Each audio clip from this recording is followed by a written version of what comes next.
Shout out Bruce Gas, aka Toka 2. You know I had to drop a trap for my boy. Hey, where you at? Ha, yeah, been in your harassing boys out here telling favors. I'm the hardest young nigga, I ain't signed to no label. Hey, Bruce Gas putting them fights on the table.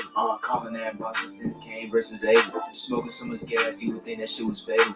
I'm the people's champion like Muhammad Ali. Shout out Bruce Gas, one day we gon' meet. Yeah, we gon' blow it down, we gon' smoke hella weed. Yeah, we gon' blow it down, take a hit out the Toka 2. Slipping hella shots, feel like Tyson with the peak. Little Glock on my side, but it hit just like Isaac Cruz. Shout out Mad Chad, real shit, that's my fucking dude.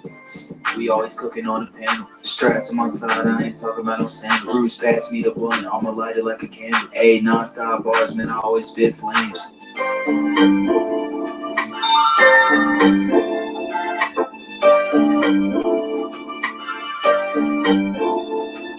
Feel like Bruce Gas always got a different strain. Bitch, you ain't like me, you can never feel my pain. You win and you lose, well, this a fight game. Don't beef on the net and the shit won't change. Said that on the stream, gotta do it for the game. Said that on the stream, gotta do it for the chat. I ain't undisputed. Yeah, hold on, I ain't undisputed, but I want all the straps.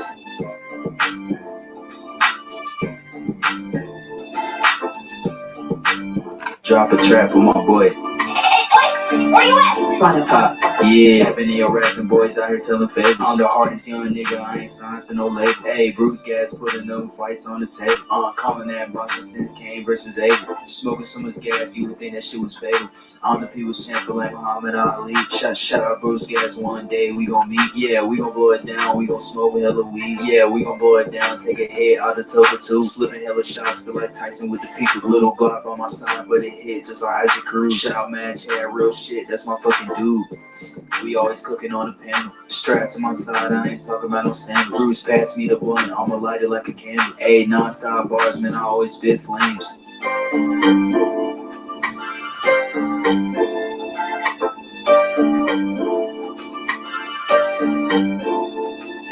Feel like Bruce Gas always got a different strain. Bitch, you ain't like me, you can never feel my pain. You win and you lose, well, this the fight game. Don't beef on the net and the shit won't change. Said that on the stream, gotta do it for the game. Said that on the stream, gotta do it for the chat. I ain't undisputed. Yeah, hold on, I ain't undisputed, but I want all the straps.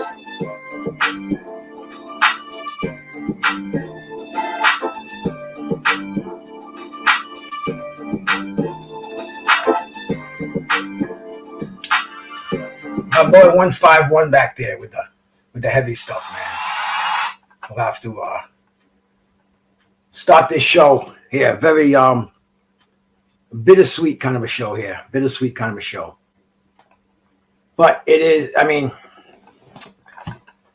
what can I tell you, my brothers and my sisters here? For sure, blood, for sure, man, for sure.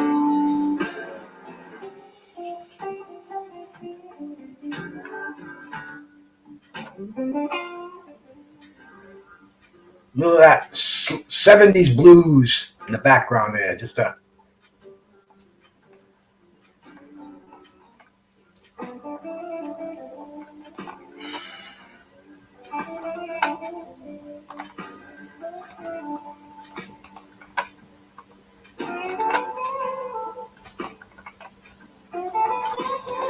that's for my brother Blood Boxing. Great. He's going to grace me to come up here today, and we're going to talk about this fight. But very, very bittersweet day today, man. And I'll let you know. In fact, I'm going to wake up over here, man. Wake up over here. I got a call this morning about very early from my brother Mad Chad. Hey, Blood, how we doing, brother? Hey, how's it going, Bruce? It's good to be here, doing man. Good, my man. I'm doing good, my man. I'm doing good on this bittersweet day here we got here. Yes, sir. Absolutely. See, I'm in a funk right now, Blood. I just got a call from my brother Mad Chad, and his fucking house burned down last night. Oh man, I'm sorry to hear that. Everything, bro. Everything, man.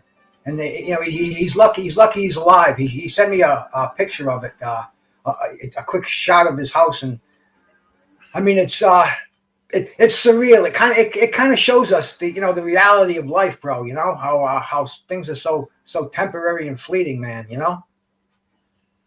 I'm sure he had a lot of things in his house that can't be replaced, man. Old pictures, things like that. Because I went through that because some years ago, my mother's house burned down, and I had a lot of old stuff in her house that I'd never be able to replace. Old pictures, yearbooks, a couple of things, like quite a few things, actually, man. To be honest, that's a hard one to go through right there, man.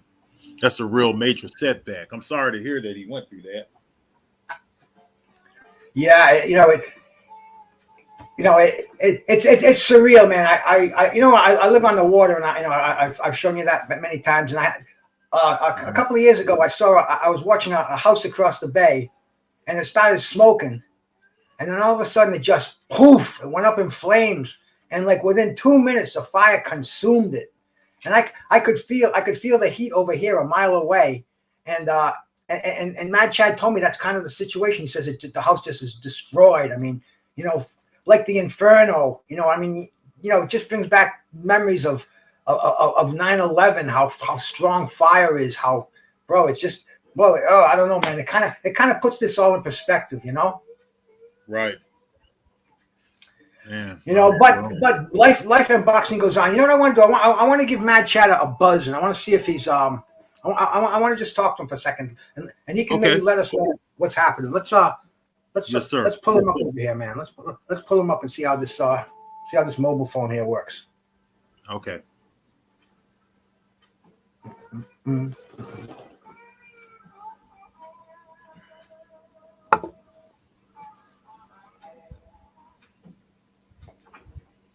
At the tone, please record your message. No answer. Oh, when well. you have finished recording, you may hang up. Oh, well, that was Mad Chad. He's not answering his phone right now. I talked to him earlier. Maybe he'll call in. But anyway, bro, today, the fight of the century, man. The fight of the century.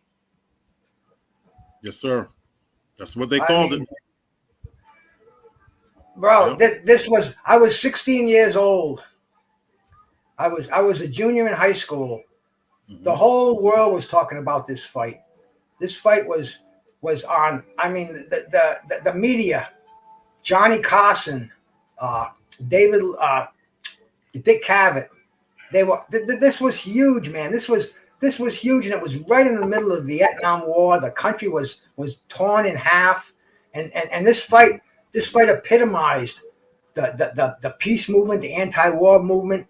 And what they call the hard hat movement, the love it or leave it, and it split the country right in half, bro, right in half.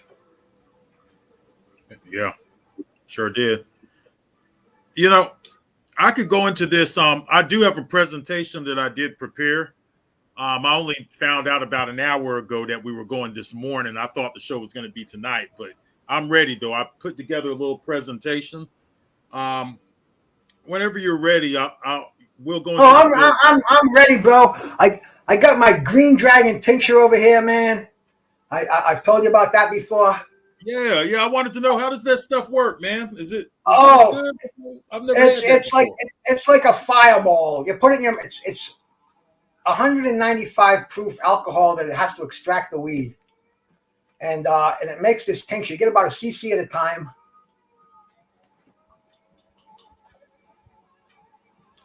Pretty good high, though. Oh. Now, I haven't smoked since, I've been telling this. I haven't smoked since the 27th of November, but I'm going to be back on it very soon, and I'm going to be definitely requesting a bottle of your good stuff there, man. For sure. I might have to put a few drops in my blunt or something, too. It's straight THC, right? It's every one of those little milliliters that I put in my mouth, every one of those cc's contains 20 milligrams of weed. And if see, I do a little more in-depth study on it, and I kind of know doses with edibles. Mm-hmm. And 5 of those cc's equals 100 milligrams, which is a killer edible. Those are the edibles everybody goes chasing for, man. Those are the ones you can only in certain states. But hey, it's to me, it's the way to go. It's smokeless. There's actually a website. It's called Fuck Combustion, and it's dedicated to edibles, tinctures, vaping, things like that. Because the older you get, the more your body is sensitive to that. You get congestion, irritation from smoking. So hey, man, I'm good. I like this. It's economical and it's clean. I've told my doctors about it, and they're like, "Hey, that sounds like a good idea, man. That sounds like a good idea." My next step is to bring in a bottle and see if they'll try it with me. But regardless thereof, bro, this fight tore the country in half. Go ahead, Blood. Let's hear a couple of your memories. We can go back and forth a little bit on this one, bro. Okay, because I prepare nothing, man. I do this off the top of my head. This was a important fucking day in my life, bro. Well, you have to remember, Bruce, I wasn't alive in 1971. I was just I was still 2 years from coming onto the earth. I still had 2 more years left. I was still in the my dad's nut sack, I guess. I don't know, but I hope so. I hope it wasn't a turkey baster, but hey. Hey, I could have been dumped out in one of them Asian hookers or something over there in Korea, but I was fortunate enough to get my mom here. But anyways, man, let's go ahead and put together this presentation here. And you know that I've done a lot of studying. Now, I might not have been born in 1971, but you better believe that I'm very prepared when it comes to Ali. I know this guy's career very well. He had his first reign in the 1960s. He had 9 defenses. We all know what happened with Ali. Ali was basically forced out of boxing, basically because he wouldn't go to the army, which Bruce has went into that several times before. Now, I'm going to present the screen, and I'm going to show you guys what the build-up looked like. So, Bruce, let's see here. Share screen. Let's go to that. See if you could let me in here. Okay, I have my screen share right there. I think you have to click on it, Bruce. Okay, Yeah, right there. Yeah, we got that, bro. Okay, so, all right. Now, allow me to go down here into my folder. Can you see that right there, Bruce? It says Road to the Fight Countdown. Mm-hmm. You can see it, right? Yes, sir. Okay, so how about you? Okay, these are a series of articles that came out right before the big fight. Now, this fight took place on a Monday. Back in the day, fights didn't always take place on Friday and Saturday. This fight, so they had all weekend to build the fight up even more, releasing a whole bunch of articles in the paper, a whole bunch of news coverage. This was a big fight. Here, they're building the fight up, as you can see. They're talking about past opponents here. They did have 3 like opponents that are noteworthy. They had Oscar Bonavena, which was a like opponent that they had. There was Chuvalo. It was Chuvalo, and there was Jerry Quarry, okay? So there was George Chuvalo, Jerry Quarry, and Oscar Bonavena. Now, Oscar Bonavena had fought Joe Frazier 2 times, right? And in the don't forget Eddie Machen. Yes, absolutely. Ali didn't fight Eddie Machen, but he didn't? No, he didn't fight it. He never did fight Machen. But those are the 3 opponents opponents that they had. Okay. Now Oscar Bonavena had actually knocked down Joe Frazier 2 times. Ali received a lot of criticism after fighting Oscar Bonavena, a guy who had never been stopped before, and I don't think he had ever been stopped after that. But he received some criticism. He didn't look like the old Cassius Clay, so they actually had Joe Frazier a favorite in this fight. Did you know that Joe Frazier was a favorite in the fight, Bruce? Yes, I did. And people like Howard Cosell, Joe Louis, they picked Frazier because Frazier was active, and they saw when Ali came back, it was not the same Muhammad Ali that was in exile. That's right. Absolutely. Now, here you see a picture of Joe Frazier's family here. You have his wife and his children right here. So they're building up the fight. Here's Ali's wife. Now, Ali was no longer married to Sonji, who he was married to in the 1960s. She couldn't deal with the religion. She ended up leaving Ali. He has a new wife, a Muslim wife here. He has 2 kids right here, which is something that Ali didn't really like people to go into his life very, very much like that. But here you can see they're building the fight up here. They're breaking down their styles, and they're showing their families and thing. Here you see a study in contrast of the different styles. We have Ali and Frazier's camps, a study in contrast. They're talking about, once again, the styles here. Now, one thing that kept coming up and was still coming up in 1971, Muhammad Ali, a true black Muslim. So the black Muslim thing was still going around, and there's no need for us to shy away from this because there were several articles on this, and they were actually building they were building him into a villain at this time and building Frazier into more of the hero. So they needed some kind of controversy going into this fight. So they stuck with the black Muslim thing, which they had really stuck with throughout the 1960s too. Here you see, you know who this is right here, don't you? This is not Eddie Futch. This is Joe Frazier's head trainer. You know, you recognize him? Yancey Durham, bro. There you go. Yancey Durham, yeah. So here you see Durham right here, who was the head trainer for Joe Frazier, and he's weighing in right here and getting Frazier prepared. Joe Frazier, as you can see right here, he's saying that Ali is a phony, right? At this time, both men were still undefeated. So as you can see, I'll just put that down there so when you guys go through the playback, you can read these articles. Here's a buildup of the fight. At this time, they were still using images of Ali from the 1960s sometimes. Ali, age 29. Joe Frazier, age 27. 5'11 and a half, 6'3". Ali had most of the physical advantages going into this fight. Joe Frazier was made a 75 favorite at one point, and a lot of that had to do with some open sparring sessions that they also allowed to take place. Ali did not look sharp in the open sparring sessions, which you'll see a little bit about that as I go through the slide right here. Here you can see Ali right here. He's dancing around the ring, getting familiar with the ring right here that they're going to fight in.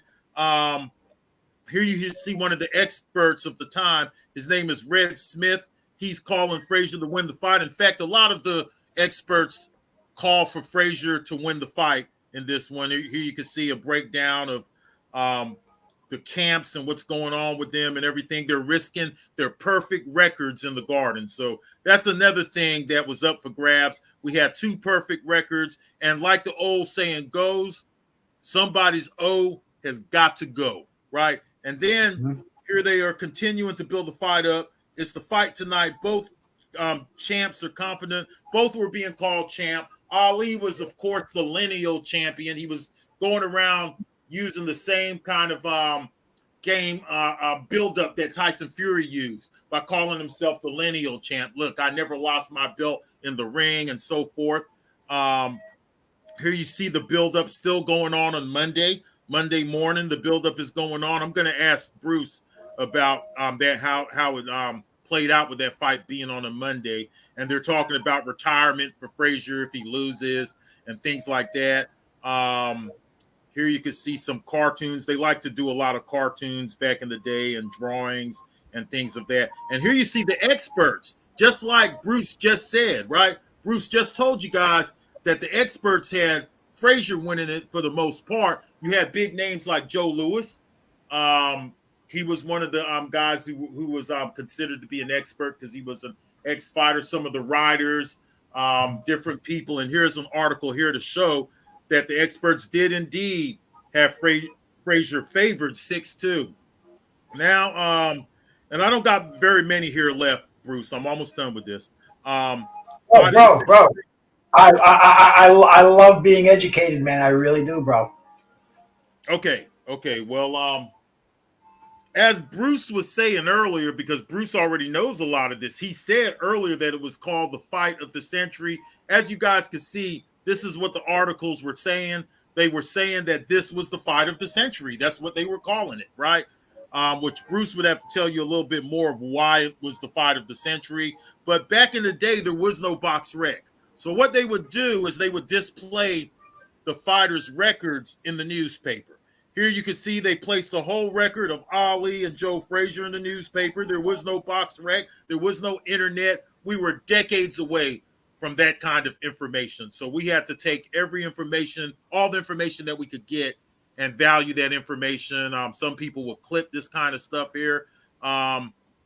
He can't catch me, says Ali here. Here you see some tickets right here. The two guys at camp, they're doing a lot of trash talking here. Here you see Joe Louis, right? Joe Louis was still a major figure at this time. He weighed in on the fight, and he favored Joe Frazier to win the fight. Now, Joe Louis was becoming known for picking against Ali. He picked against Ali several times right throughout the 1960s. And because of that, Ali had built up some kind of a resentment for Joe Louis, but he still respected Joe Louis. Don't get it twisted. He still respected him, but he always would bring light to the fact that Joe Louis would bet against him in some of these fights. And once again, Joe Louis was going with the other fighter. He was going with Joe Frazier. Frazier's party will be a funeral if Ali is right. So they're doing some major trash talking here. Ali had said things too, such as if Joe Frazier beats him, he'll kiss his feet in the ring. He said that to Sonny Liston, and he'll fly out of the country and all of that kind of stuff. The same talk that he was doing when he was Cassius Clay, he brought it back in 1970 and 1971 throughout his comeback. Ali was known to be a trash talker. Ali was predicting a victory, of course. We had everybody weighing in on it. It says the champ's pilot hopes Frazier retires after Clay bout. There was still some that was inking him to be Clay at the time. He had changed his name since he defeated Sonny Liston in 1964. But here you have it 7 years later, and there's still some writers out there still calling him Cassius Clay. After he's been out of the sport and come back, they're still calling this man Clay. Not as much as you would see in the 1960s. Most of the writers were now picking up on him and inking him as Ali, which is all he asked for. Here you see him preparing and sparring right here for the Frazier fight. Now, is this Ken Norton? I couldn't figure out who this was. I clipped this. It kind of looks a little bit like Norton, man. What you think, Bruce? I don't know, bro. It does look like Maybe Norton. A little bit too thick. Maybe a little too thick to be Norton. It's definitely not Holmes. But not Holmes. I'm thinking. Oh man, that's a tough one, man. Maybe Alonzo Johnson. Jeez. They didn't put a name on it, so they didn't put a name on this one. They just showed a picture of him in training camp here. I know he's sparred with several guys who ended up being professionals. I was just wondering if maybe you might have recognized the guy. I thought Norton for a second, but his arms looked Norton was a little bit more ripped than this guy. Yeah, he was a little more tapered than that. Yeah, exactly.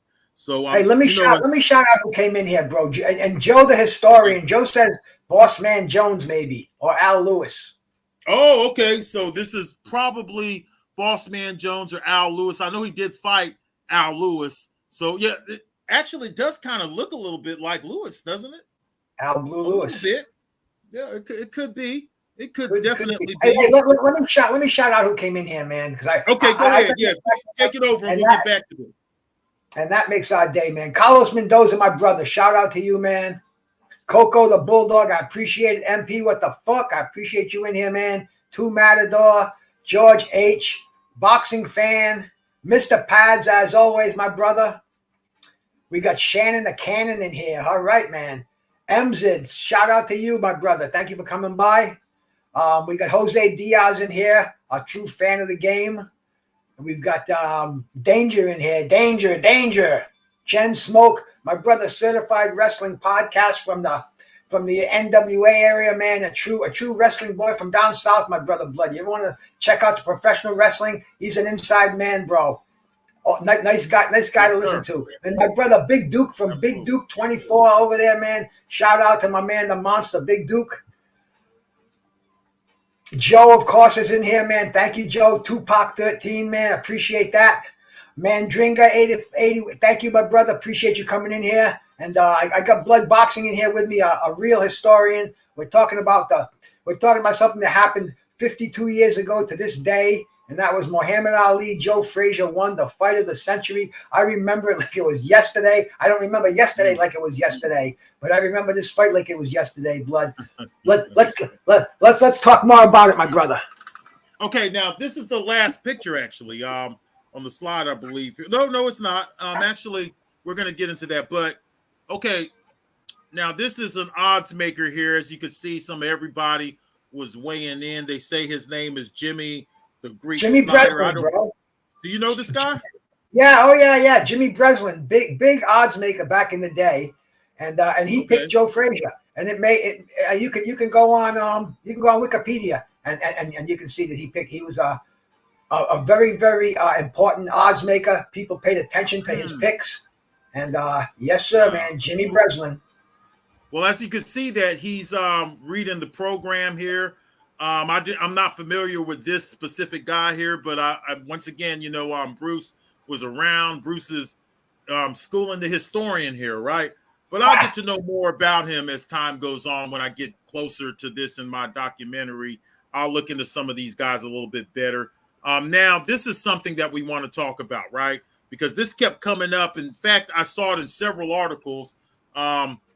No white hoax. So Ali colors Frazier white. So what Ali did is he played a mental game on Joe Frazier, in which he started doing this as soon as he came back, basically.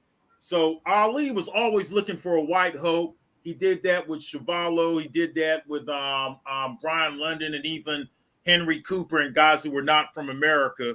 But he did it with, what's his name? Jerry Quarry, right?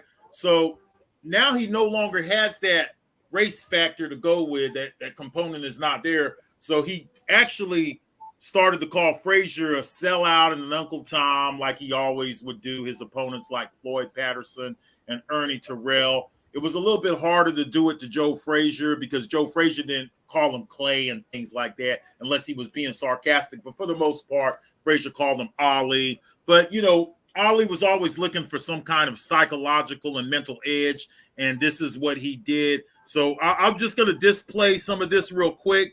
So when you guys do watch the playback, you could just kind of pause it and read the article. I pretty much went through the whole article there. So here you see Joe Frazier. Joe Frazier, like I said, they like to do a lot of comic books and cartoon stuff back then. Joe Frazier, he followed the rocky road.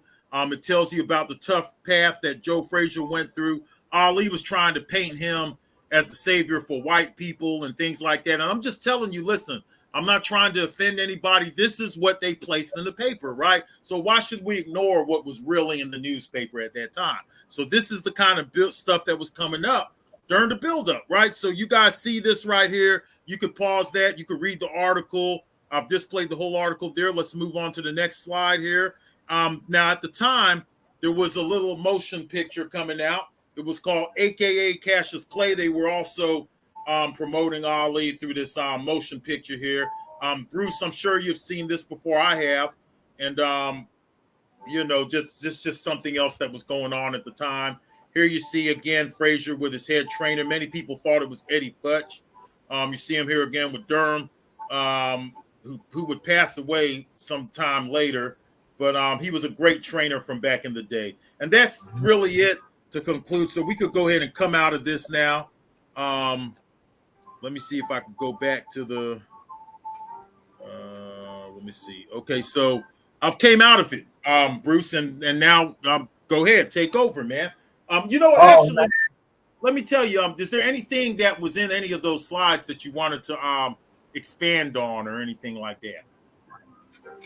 Well, Gil Clancy, who also managed Jerry Quarry, he was in Joe Frazier's corner too. And Joe Frazier, he didn't understand all the hype that was going on. He was Ali. He befriended Ali when Ali was broke. I mean, he laid money on Ali, and then Ali knew it was a game. Ali wanted to build the gate up because remember, these guys are making $2.5 million, 1971 money. That's damn. In fact, I'm gonna ask my my phone. Let me get up and ask my phone how much that would be in. Oh yeah, go ahead and utilize that inflation calculator for us there, man. Because we do know 2.5 million. Are you sure that's all they got was 2.5? That's what they got, 2.5. Okay, that's pretty good, man. I'm pretty but sure. Remember, blood. Ringside seats are $150. Wow. They would be $1,000 plus today. Absolutely, for the fight of the century, right? So let's not forget that this was actually the biggest fight for its time period.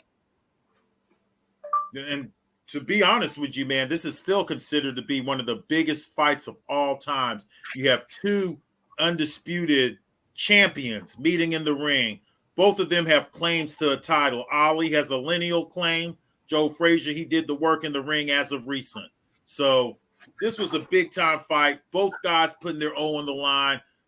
You couldn't have got any better than this. Joe Frazier was laying down a lot of the groundwork in the late 1960s when Ali was exiled from the sport of boxing. Go ahead, Bruce.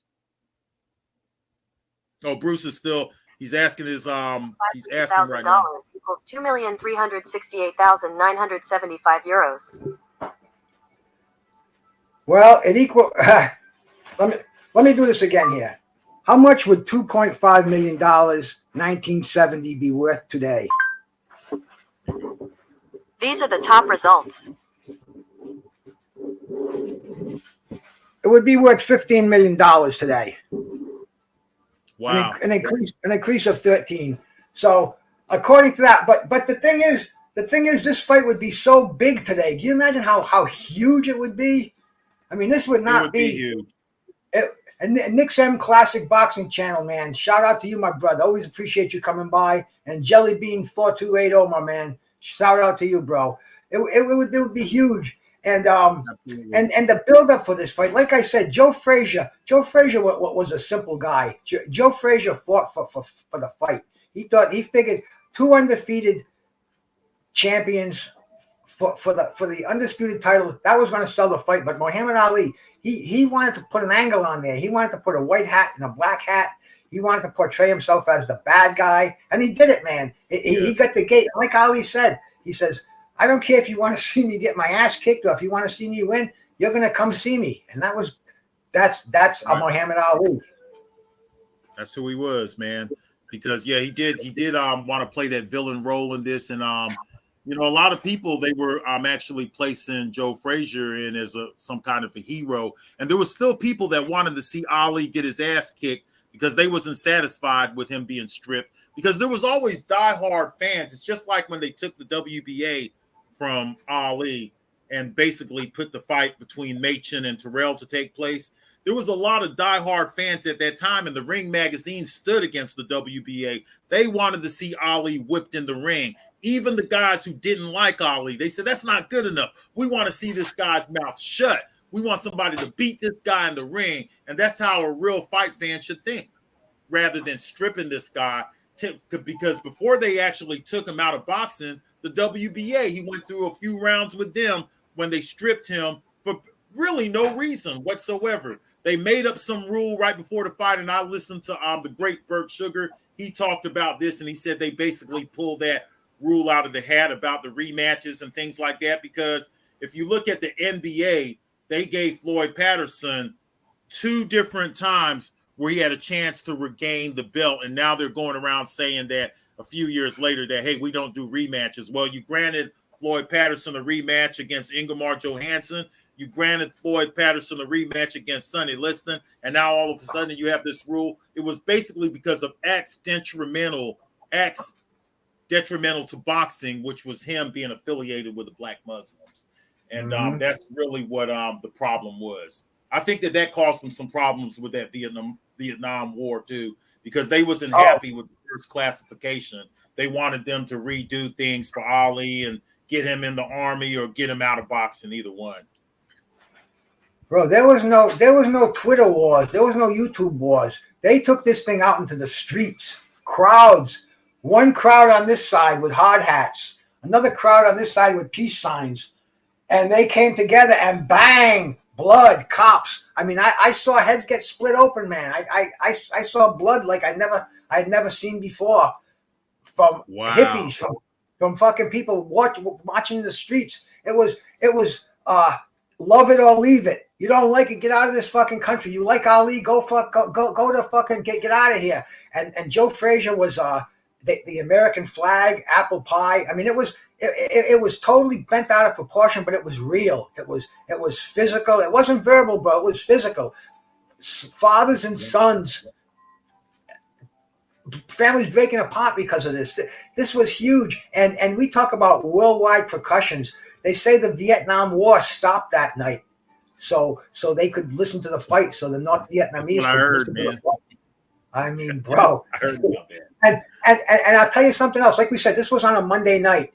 And what they usually did was, on a Monday night, they would show it on Wide World of Sports the following Saturday.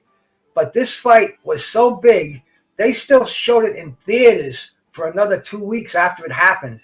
They showed it at several theaters in Providence. And they also, airplane flights, they advertised, see the Ali Frazier fight. And a lot of people, man, most people didn't see it yet. If you didn't see it on closed circuit, like I said, man, you had to wait. It was probably a month before they showed it on Wide World of Sports. It was that big. Wow. Yeah, man. I have a question for you, Bruce.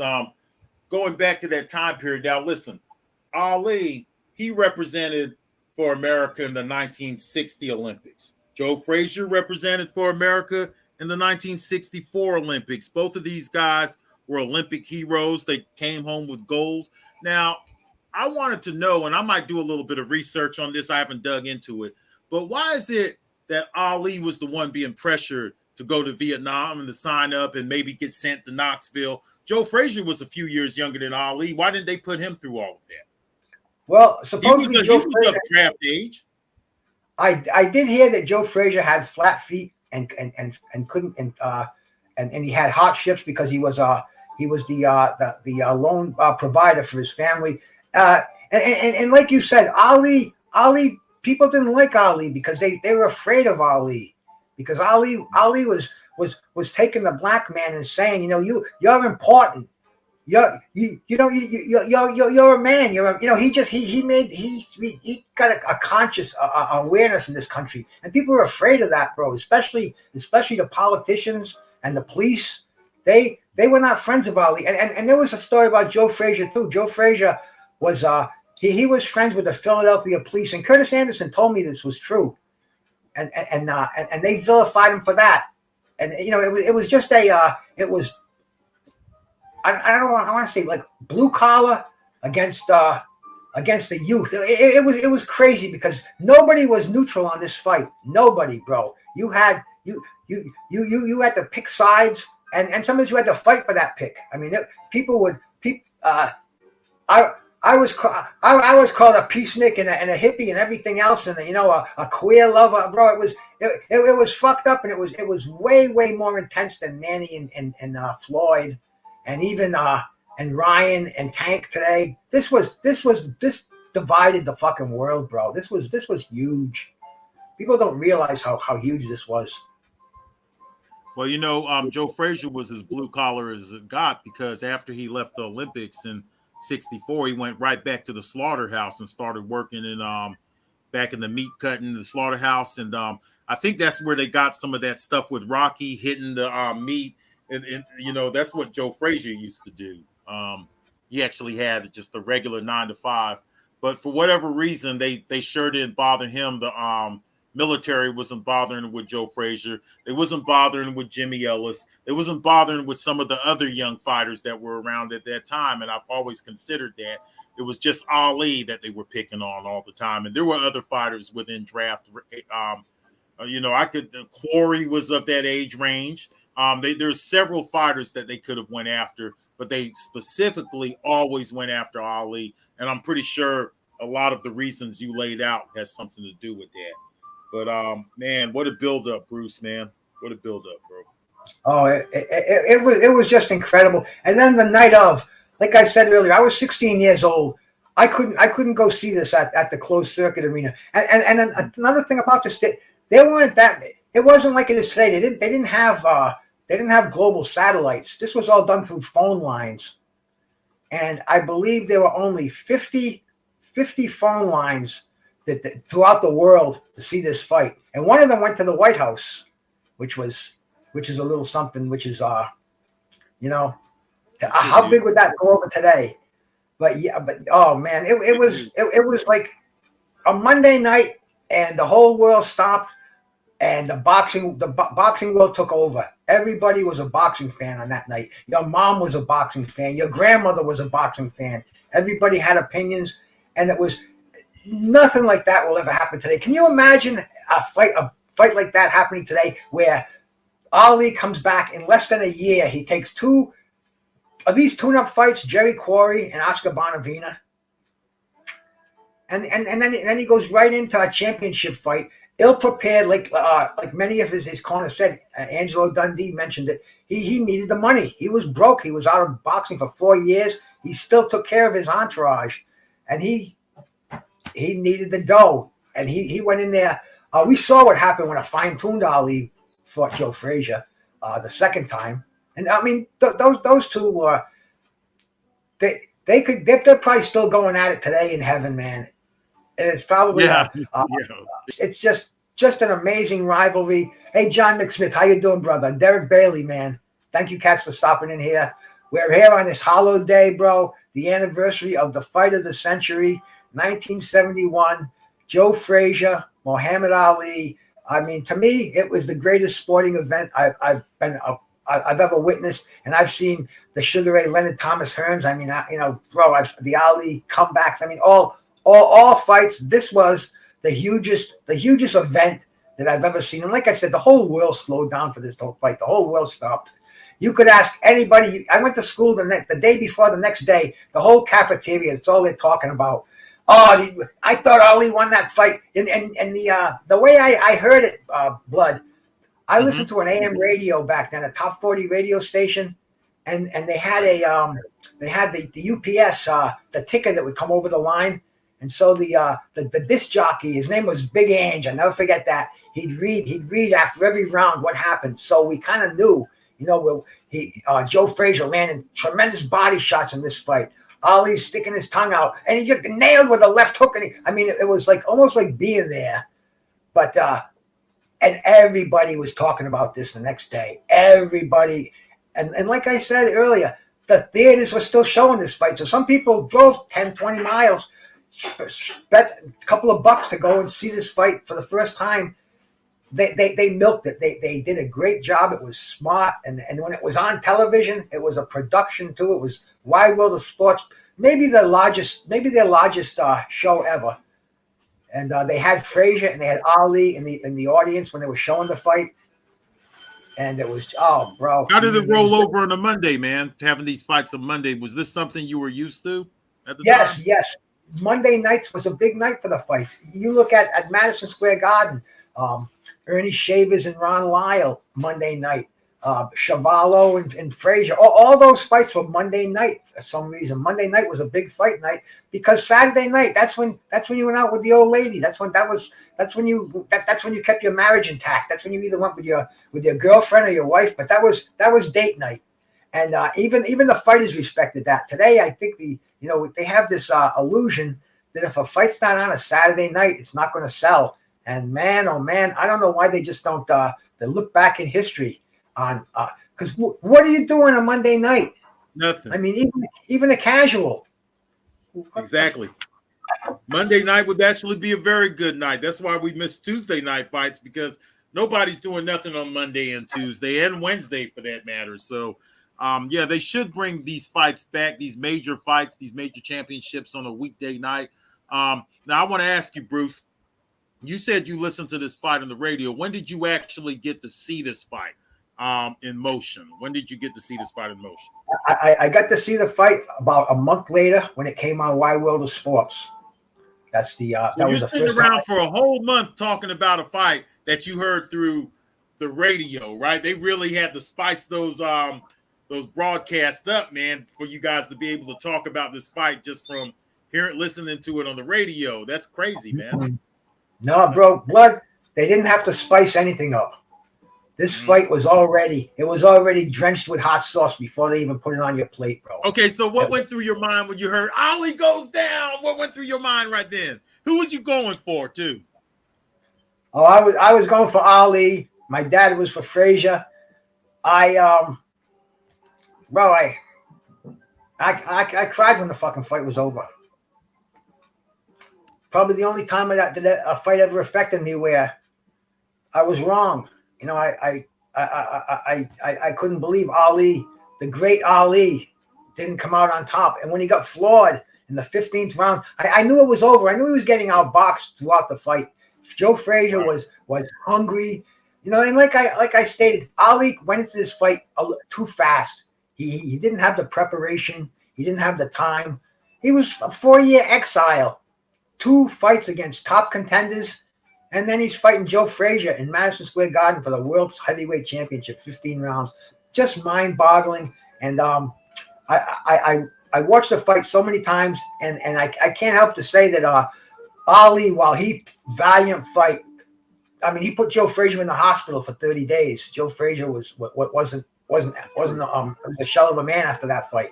And I guess Ali was he left a lot of himself in that fight too. But But Joe Frazier won that night. Joe Frazier, he was the dog. He had, Ali said, I'm fighting for God. You can't be doing this. And I don't know the exact quote, but Joe Frazier said something like, well, God's going on his ass tonight. And there was just so much build up for this fight, just so much in anticipation. And it wasn't anticlimactic at all. It lived up to its expectations. The ending, a lot of people were let down, but Ali, he had that big swollen jaw, and he said, "Don't feel sorry for me, because I'm coming back. How wrong you are. This is far from the end. A rematch was in the makings, and we all know what happened, bro. Some big country boy named George Foreman put a stop to that one. That's true. Yep. But Joe Frazier, he took such a beating in here. He couldn't piss for 3 days. That's when he went into the hospital. He couldn't urinate. And his face looked like he had chewed on a hornet's nest after the fight, because Ali, he still had those combinations, that jab, and all night long. Ali was not a body puncher. We all know that. Ali was a face puncher. He was an accurate face puncher, and he probably would outland Joe Frazier 5-1.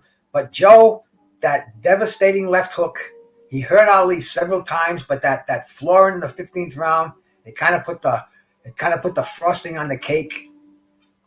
And man, it was, to this day, they built up to that second fight, man. Ali, right after that, he fought his buddy Jimmy Ellis for the NABF crown, and he went on his NABF People's Champion run, which a lot of people forget about that. So by the time he fought Joe Frazier that second time, like you said, he had so many fights, man. He got on a real busy schedule after that Frazier fight. He fought a collection of fighters: Jimmy Ellis, Buster Mathis, Mac Foster. He fought Chevalo again, Jared Quarry, Alvin Lewis, Floyd Patterson. He had another fight with him. He fought the light heavyweight champion, Bob Foster. He fought Joe Bugner, a big fighter from out of the UK. England. He fought them all, man. He fought them all. Probably, the greatest fighter that I've had the pleasure to see. I saw him live once. I saw him in an exhibition at the Providence Civic Center. He took on 2 of his former sparring partners. Jimmy Ellis was one of them, and Alonzo Johnson was another one. And he went 3 rounds with a kid from Providence at the time. His name was John Dino Dennis. And he fought George Foreman on national TV. And Ali was so happy. You could just see he was smiling. He was falling down. If they hit him with a jab, he'd go down. He'd take the 10 count. It was funny. But then again, all of a sudden he'd stop, he'd set up, and he'd just throw a blistering combination where, you swear you were watching Bruce Lee in the ring. With your eyes couldn't see the punches when he threw one of those combinations, man. It was just an amazing thing, and it was truly a gift that I got to see him even in an exhibition. It was after the Leon Spinks the first defeat, and it was it was a beautiful thing. It was on a Thursday night too, I believe, at the Providence Civic Center, and bro, that was the night that Ali died. It was it was surreal because you think people like that, you think the legends are going to go on forever, but it kind of set a reality because right now as we speak, and in fact yesterday Bobby Goodman passed away. The matchmaker. I didn't know that. Yeah, Mr. Pads told me that earlier, and it's like every day we're losing another one of our heroes and our legends, and this is one of the reasons that I kind of embrace these guys. I try to bring them back and let people know the greatness that they did, and it's not forgotten, it's appreciated. And that's I almost think that's kind of what my mission in this YouTube world to do is to let people know that these great fights, they happened and they moved us, and I'm fortunate enough to have Blood on here with me where we can share some of the knowledge we have about these fights. And I don't know, bro, it kind of sends a chill up my spine when I speak of these legends. You know what's amazing about this whole thing is that after this fight, Joe Frazier only fought 10 more times. I know it extended out for a little bit of while, but he was inactive at times. He lost to George Foreman. In fact, he lost twice to Foreman, but he lost his title. He defended a couple more times, and then he would lose his title to George Foreman. Ali would have a setback in the Ken Norton fights. I thought that Ali definitely won that second Ken Norton fight. I would probably give Ken Norton the other two fights, but Ali was able to do something that Ken Norton and Joe Frazier couldn't do, and that's how the sweet science is very tricky. George Foreman was a factor, and Ali was the guy who was able to beat George Foreman, unlike Joe Frazier and Ken Norton. So he had that advantage over them because styles make fights. That's why we don't really use triangle theories, and we're not totally sold on them. But it's amazing because Ali would go on and have a second reign, whereas Joe Frazier, he would have two more defenses, and it was pretty much downhill for Joe Frazier. Now, Joe Frazier, a lot of people don't know that this was a blind fighter too. He had vision problems, all kinds of stuff. He usually physically was at the disadvantage. He was shorter than most of the fighters he fought, but he was just a tough guy, man, who had a lot of power. He had that big hook. He had one hell of a heart too. We saw the fight in Manila. Joe Frazier was one hell of a fighter, man. He won a gold medal with a broken thumb in his left hand, as his prize hand. He broke his thumb at the Olympic box office. Buster Mathis beat Joe Frazier. Buster Mathis got hurt. He couldn't go into the finals. Joe Frazier told him he wrapped his hand up, said the thumb is fine, won the gold medal. I mean, bro, that's as tough as they come. And Joe says out there, after the Frazier fight, Frazier went to Ireland and England to sing with his group and got booed and played to empty halls in Ireland. One town even chucked eggs at him. Ali was that loved. And I'll tell you something too, man. Joe Frazier in the knockouts came to my town. I saw him at the Bristol Motor Lodge, which is only about a mile from where I'm sitting right now. And it was like, bro, it was something that this town had never seen before. Joe in a green sparkle suit. He had his whole band with him, and it was bro. It's something. It's hard to put to talk about, to even mention it. But bro, Joe was up there singing "Love Me Tender, Love Me True." And oh man, Joe in the knockouts. Joe wanted to be a singer. He wanted to be a singer, man. He was another one of those fighters. Him and Ernie Terrell, boy, if they could have cut an album, they would have did it in a heartbeat. Oh, yeah, man. If this was happening today with the social media, can you just fucking imagine Joe Frazier and Ali on YouTube going back and forth, man? Goodness. Oh, man. Frazier had a lot of personality, man. he was just kind of underplayed because he was going up against Ali, but he had a whole lot of personality. He liked to sing. He could talk a little bit of trash too when he got in front of somebody. He had a lot of talent, man, Joe Frazier. And plus, again, he liked to sing and do all that kind of stuff. It would be crazy to see those guys with social media, man. Oh, damn. I couldn't even imagine it, man. I know I'd be on 24 hours a day listening to those two guys. And Ali, he would have so many fights he would pick. Man, I just love this era. This was just such a great time. And even talking about it, it kind of makes me feel like I'm fucking 16 again, bro. It really does, man. This was something that it'll never happen again. Even people who weren't around for it, like my friend Blood up there, born a little too late. I was talking to Coach. I can't even think of his fucking name right now. He was on James Hoagie. Okay. And I let him know about the anniversary, and his eyes lit up, and he's like, "Whoa!"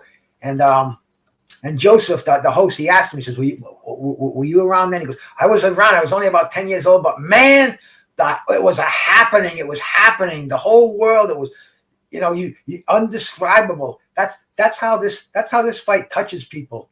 That it was just so awesome, and we're lucky that we can talk about this fight today, man. We're so many people can't, and we're fortunate. I'm fortunate that I have it in this noggin of mine that I could. I mean, notes aren't necessary. Research isn't necessary. As long as I got a few hits on that green dragon in me, man, I can talk about this fight forever, man. I'll tell you. And when the fight first started, I remember the first few rounds. I'm saying Ali just does not look like he should, man. Ali's not. He's not throwing those combinations like he threw at Sonny Liston. Like he danced around Floyd Patterson. It was very, very inevitable when he fought Joe Frazier, because Joe Frazier was another special fighter, man. He was a Rocky Marciano type of a guy. Just truly amazing stuff. And man, shout out my brother G5 out there, man. Thank you for coming by, my brother. Happy belated birthday to you. Tony Bartlett's in here, man. Flawless mentality, hosted by Dr. Mark, man. Dr. Mark, thank you for coming by. And Marion G, I don't know if I shouted you out or not, bro. I forget. I'll look at the fucking watch and I'll forget what time it said 2 minutes later. But this one I didn't forget, man. This was truly a day to remember. Truly a fight to remember. The fight of the century. Let me ask you something. Did you get a chance to watch the Quarry and Bonavina fights? Oh, bro. Before the fight took place, he had 2 fights. And also, if you can, tell us how big of a deal it was when Ali was announced that, because it was just about a year earlier they said that Ali could come back. How big of a deal was that? What did that environment look like? And then tell me, did you get a chance to see Quarry and Bonavina? I did. You're gonna have to refresh me a little about it. I was a boxing fan at the time. I watched all Quarry. Quarry was one of my favorite fighters because Quarry was a blue collar fighter, man. And Oscar Bonavina is another one. I liked Oscar Bonavina. He was cocky, and he backed up his words. He was the epitome of tough Argentinian fighter. And he was an asshole, Bruce. Bonavina was an asshole. But I'm sorry to cut you off. No. I never got into him that personally, but I just liked his cockiness because he was brought in and people thought Ali was going to annihilate him. People thought, and Ali even picked a round that he was going to knock him out, and that's how that's how great Ali was. Ali he said the 9th round. Yep. And usually he followed through on them, but Oscar Bonavina proved to be a tough opponent. It went. Ali stopped him in the 15th round of a great fight, and Quarry, Bonavina, George Chuvalo, all those cats, Jimmy Ellis, Buster Matus, they were they were the also rans because Ali and Joe Frazier were head and shoulders above the pack. They were the two standouts in that era. But these other guys, they were when they fought them, it wasn't like, oh, Tyson Fury's going to fight Dillian White, big deal. It wasn't like that because these guys they fought each other. They fought all the time. They fought 3-4 times every year, and that was a minimum. And their names were fresh in our tongues because we were familiar with them. It's so different than it was today, man. The whole heavyweight division, and they say as boxing goes, so goes the heavyweights. That was back then. Now it's not. Now that's not the way it works. But back then, all those fighters' blood, all the ones that you named and I named, everybody knew who they were. It wasn't like you stop somebody and say, hey, you know who Joe Joyce is? I think he sells chocolates. You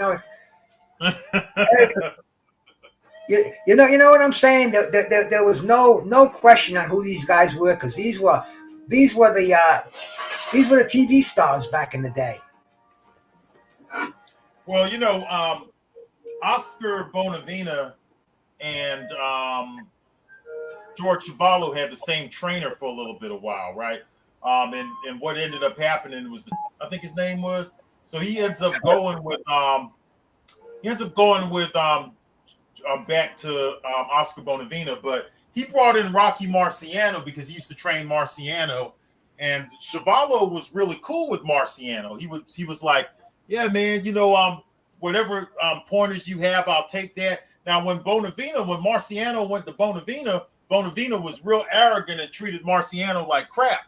And a lot of people don't know about this. And then when Goldman asked Bonavena, hey, what's going on, man? You got the champ, Rocky Marciano, here to give you some advice, man. You don't need to act like this. And he said, that old washed up guy, man, he can't teach me nothing. And, that's just the kind of guy that Oscar Bonavena was. He was an arrogant son of a gun, man. I don't know what it is about those guys from Argentina because he was buddies with Carlos Monzon, and both of them had that same kind of personality. They had a little bit. They could be definitely viewed as arrogant. Maybe it was just something in the culture. I'm not really sure. But Bonavena, you had Corey. He came back. He had those 2 fights. And, like you said, man, it just wasn't enough work. He didn't put in enough work. And Joe Frazier, he really came to fight, man, that night. This big major build-up. Joe Frazier's the one who came out on top of that whole thing. And I'll bet that provided us with 2 more fights. They had a trilogy. They ended it with the Thriller in Manila. These guys shared several rounds together, man. One of the biggest rivalries, if not the biggest rivalry in the history of boxing. And I'll bet that fight was on a Monday night too. Which one, the Thriller in Manila or the second fight? No, the George Chuvalo fight. The George Chuvalo and Oscar Bonavena? Yeah. Madison Square Garden. Yeah. December 12th, 1969. I'm gonna say just by talking about these Monday night things, I'll bet you that I'd almost bet the house that was on a Monday night. I'm gonna ask the phone again here. Yeah, find out. What day of the week was December 12th, 1969 on? December 12th, 1969 fell on a Friday. It was a Friday night. Okay, well. But still, Friday night. So a lot of these fights, they didn't only happen on Monday. They happen on Tuesday and Wednesday too, though, Bruce. I noticed that. When I'm doing my research and I'm looking back on these fights, I'm finding out that a lot of these fights occurred anywhere from Monday to Sunday. Sugar Ray Leonard and Thomas Hearns was on a Thursday. Salvador Sanchez and Wilfredo Gomez Tuesday night. The quality outrode the demographics. And it's not like that today. It must have been a network thing, man, putting them on Friday and Saturday night, which I've never done extensive research into that. I mean, I have the information in my hands, but I've never really looked. Friday night is a big fight. That was Pabst Blue Ribbon night. Friday night was standard. And Friday night's Pabst Blue Ribbon fight. That's what happened in almost 50% of the households in America back in the 60s and the early 70s. Cue the God, man. Thank you for coming by. Appreciate it, bro. Talking about one of the greatest fights in history over here, man. We're talking about the fight of the century. Muhammad Ali, Joe Frazier won 52 years ago today. Fortunately, I was 16 years old. Just got my driver's license, man. I was in love with the Smith sisters. It didn't matter which one, whichever one was free that night, man. And it was an easy, loving time. There was AIDS didn't exist. Drunken driving, that was hey, can anybody drive you home? It was just it was a simpler, it was a beautiful world. You could have $5 in your pocket and you could go for the whole night with that. In fact, you could take your babe out with that. But it So was what kind of gas was you smoking then, Bruce? What kind of, since we like to talk about weed and boxing, give us your weed, what it looked like back in 1971. Back in 1971, blood, I was buying nickel bags of Mexican, and it was a lot of it was dirt weed. Occasionally, somebody would say, "I got the Colombian or I got the Jamaican," and the eyes lit up. Yeah, bro. The Jamaican was better than the Mexican, and the Colombian was on a whole different level. The Colombian gave way to the weed that we're smoking today, the seedless stuff. And I mean, back then too, the Vietnam War was happening, and friends of mine who came back, they were bringing back these things called Thai sticks from Vietnam. They're from Thailand. Oh, you told me about these before, man. Yeah. Run by that again for me, man. Okay. The Asian people, the Vietnamese, the Taiwanese, the Cambodians, they took marijuana to a whole different level. They created this weed that had no seeds, and they were the first ones to do the sensimilla. That's where they pick all the male plants, so you only get these females, and the buds just get bigger and bigger because they're looking to be pollinated, but there's nobody to pollinate them, so they're putting out more resin. And this weed was so good that they made these things for American soldiers called Thai sticks, where they put a sliver of bamboo and they'd put these buds on a stick and wrap them around with a little bit of a string or thread, and they were a delicacy. They were about $20 a stick. I mean, they're not even in existence today because we buy the weed now, and weed is growing in this country so fantastically. But Thai sticks, they were legendary back in the 70s. You smoke them in a pipe, and that made way to like today. Today it's like super weed. There's so much good weed around now. It's like being a wine connoisseur. You can go get cherry diesel. You can go get wet gelato. You can go get wedding cake. You can go get purple passion. I mean, dude, I get my head spins when I go into those dispensaries more than it does after I get out of there. Mayhem and miracles, my sister. Thank you for coming by. I appreciate it, man. And Saki, my man, salute, bro. You know them Thai sticks for sure, man. I can see they're bringing some smiles out there. So some of the OGs that remember those suckers. Hey, give me a few names. You talked about sour diesel and all that stuff. What were the names that y'all were calling them in the 70s, man? What, lamb's bread? What give me some of these names. Yeah, well, lamb's bread was Jamaican. Now I don't know if it was lamb's breath or lamb's bread. People have different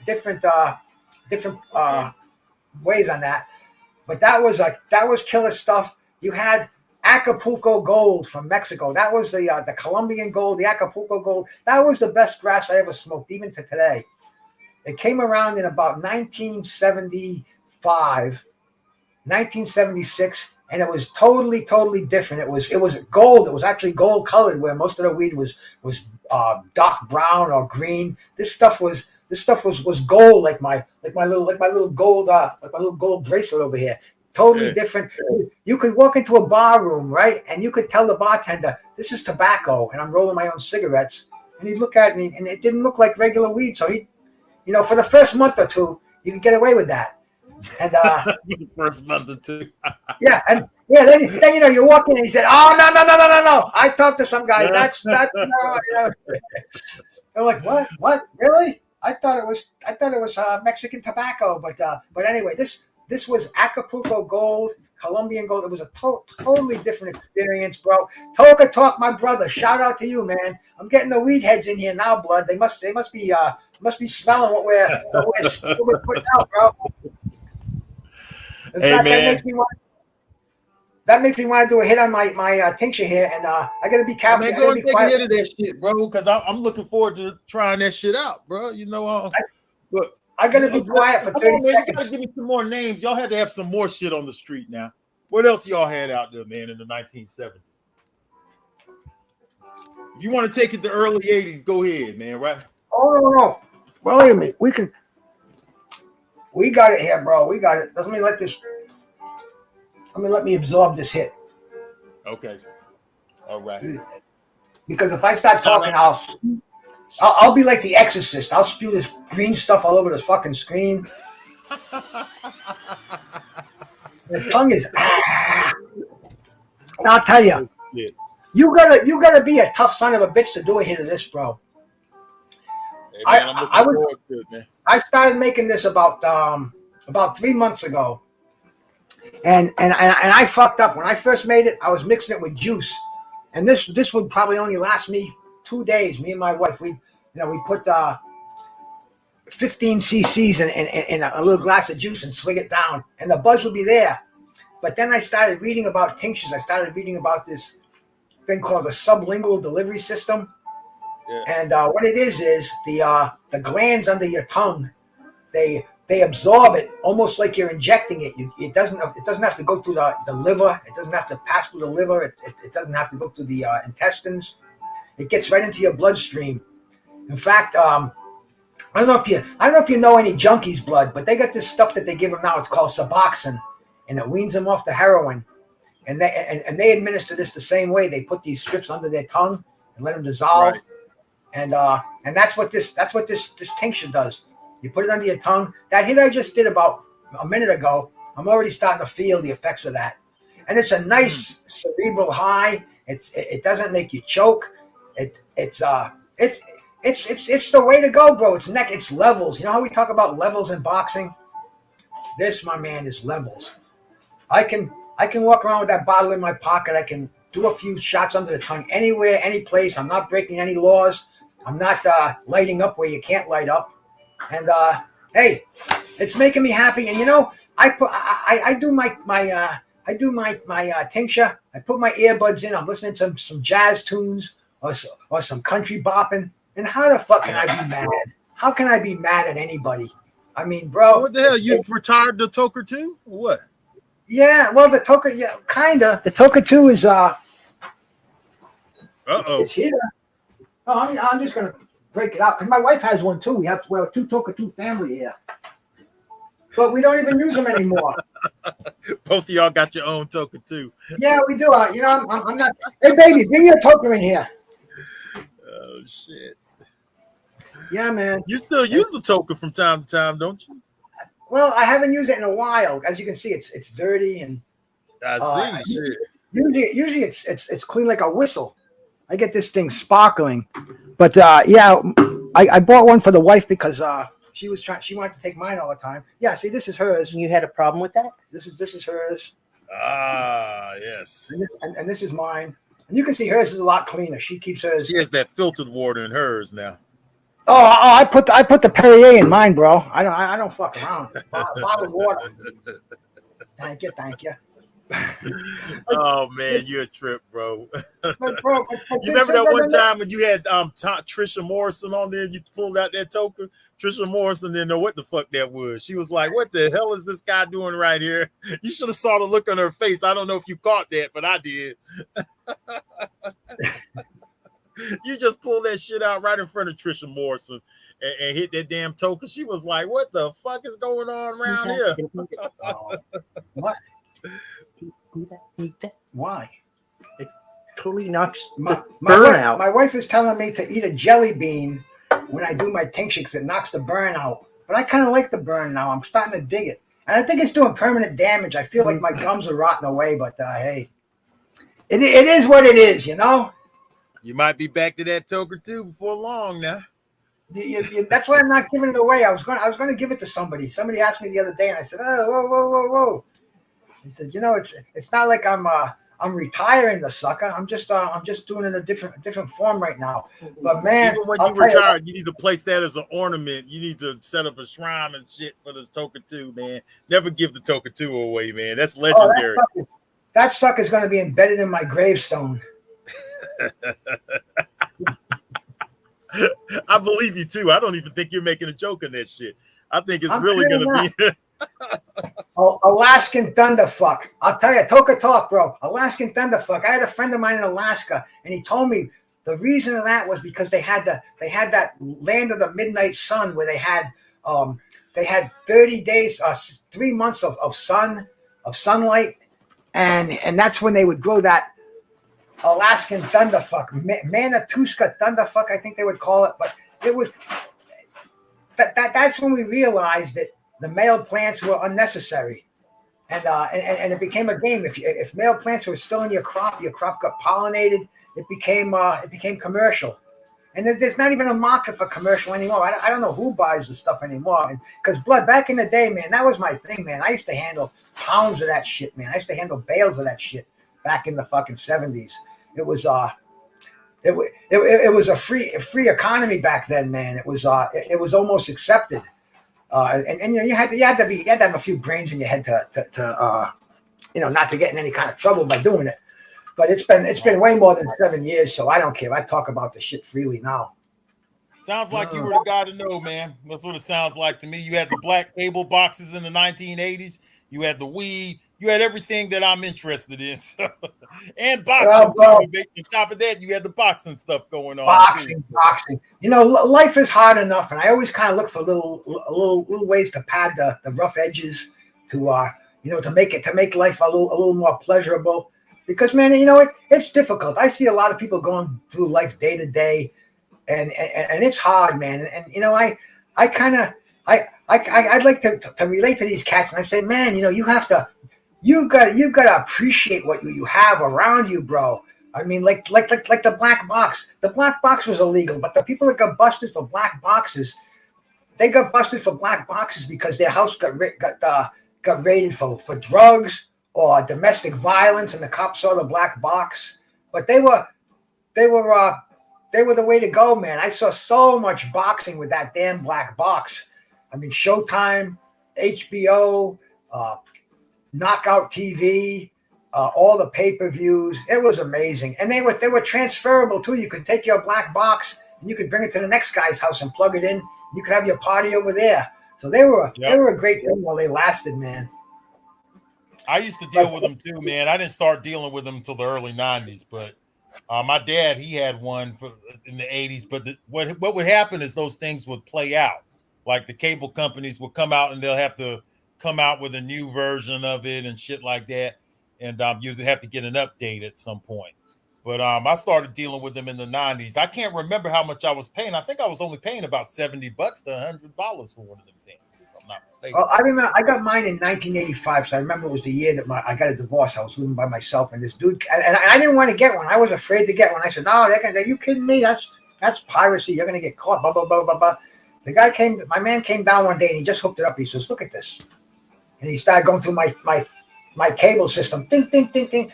HBO, Cinemax, Showtime, the movie channel, pay-per-view channel, whatever the cable company was given, this was taken. And back then we called it Skinemax because it had a little bit of nudity on there. Yeah. You get a little bit of that softcore stuff. I mean, it ain't nothing like what's out there today, bro. But see, they were. Raytheon is only a few miles from where I live, and the engineers from Raytheon, they looked at this as a challenge because what Operation Desert Storm was going on, and they were building radar detectors and radar descramblers to get the jets in there. And they said, "Shit, you want to get that signal descrambled? Pink, pink, pink, pink. There you go." And I knew Raytheon's a big industry around here, so they probably had several thousand people in my town employed there. Cool people who would come over the house and fix the black box whenever they cable company changed the signals. So it was a cat and mouse game like it is today.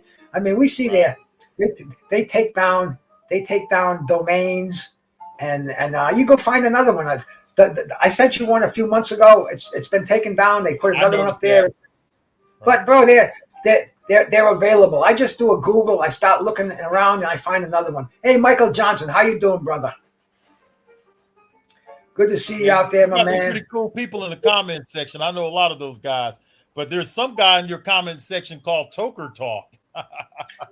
Yeah, Toker Talk. I subbed to him. I saw him out there, and I subbed to him. He subbed to me. And bro, hey, how can you not respect a man called Toker Talk, right? Hey, I think glass was always better than plastic, baby. That's it, man. Glass is where it's at. That Toker 2, I bought my first Toker 2 in 1974, and I was with this old head. I was in a head shop in a place called George's Folly in Brookline, Mass, back in 1974, and the Toker 2 was in there. And this guy says, "You gotta buy one of those," because I just said I learned how to the one-hit bong, and that's another thing that came back from Vietnam. The one-hit bong. Before, everybody would pack the bowl up and light it up, and you choke, and they pass the thing around. The Asians, they made these bombs out of bamboo. There was no screen in them. One little hit, bang, and I discovered the Toker 2 back in '74, and it's been my favorite pipe since then, until I just stopped smoking 3 months ago. But if anybody is into smoking, get yourself a Toker 2. They have sales every few months where they sell. It's called Scratch and Dent, and all it is the little label over here that says Toker 2 is maybe crooked or something, you know. And you can get them for half price, and they cost $99. I bought my first one. I think it was $25 in '74. So I guess that's probably kind of inflation and everything. It's a pretty good deal.